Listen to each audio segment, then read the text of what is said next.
Hello friends. Hi guys. Good evening everyone.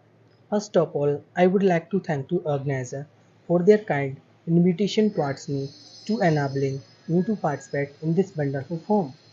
Today I am here to represent my views about very passionate topic. My name is Sonu Kuswa from Morena itself.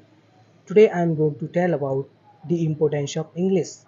As we all know that several languages are spoken in the world like Hindi, Sanskrit, French, etc. But English is one of them. It's an international language. Everyone wants to learn English so that they could make their impression. Ever since English has become a global language, since then its importance has been increasing. I really like learning English. The more I learn English, the more I understand that I really need it. To be honest, actually I learned this amazing language for several reasons. First, I need it for my career growth. Second, I would like to communicate with people from different countries. Last but not least, I like the process of learning English. Dear English learners, English is just a language, not a parameter for measuring your intelligence. So if you don't speak fluent English, it's okay. That doesn't undermine your intellectual faculties. Thank you.